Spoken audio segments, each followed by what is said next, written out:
In commemoration of International Day of African Child 2025, stakeholders have been called to prioritize child rights in budgeting.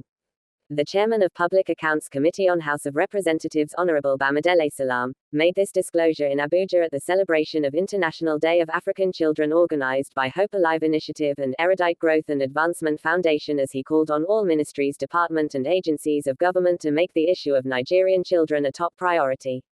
Speaking, founder of Hope Alive Initiative, Ambassador Chibuzo Okereke, specifically disclosed that certain percentage of the Nigeria budget must be dedicated to Nigeria child welfare, education, health, as it must have vibrant character of inclusion.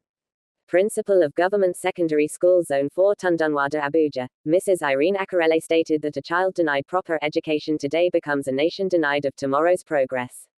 Other dignitaries at the occasion shared their values regarding the celebration Day of African Child.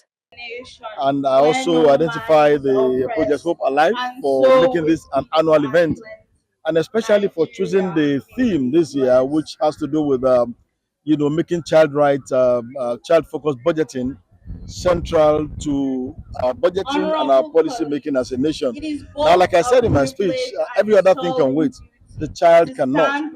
Now is the time for us to focus attention not just on our today, but also on our tomorrow and young adults. In some other instances, when we talk about the education, we talk about health, we look at the children component of each of these major interventions, and then we let this drive how we plan the budget, how we plan the programs around them. It is not too difficult. It is not something we cannot attain even in the immediate next year. It just takes a conscious effort by policymakers, by lawmakers, by those who drive the machinery of government to focus our attention on children. Children are very important, and we believe as we launch this campaign and commemorate the day, we use it as an opportunity to stimulate stakeholders' commitment towards issues that pertain to the. There are globally known concepts and frameworks for budgeting. We cannot just be doing incremental budget that does not respond to any philosophy or ideology for budgeting. We have gender-based budgeting, we have child rights-based budgeting. These are globally acclaimed techniques and frameworks. They are not new. So we are preaching that our budget to acquire such character, especially for children. So what we are doing is a policy campaign for child rights-based budgeting to be institutionalized, from planning stage of budgeting to allocation of resources to implementation and evaluation.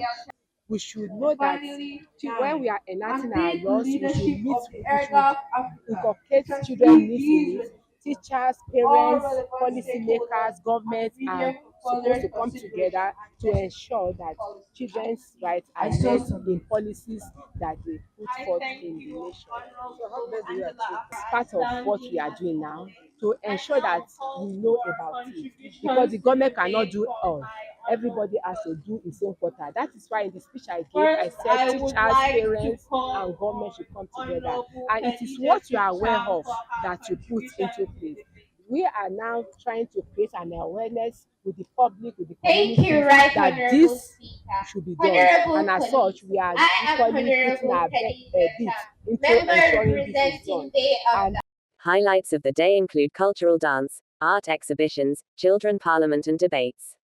The theme of the day was child rights-based budgeting in Nigeria.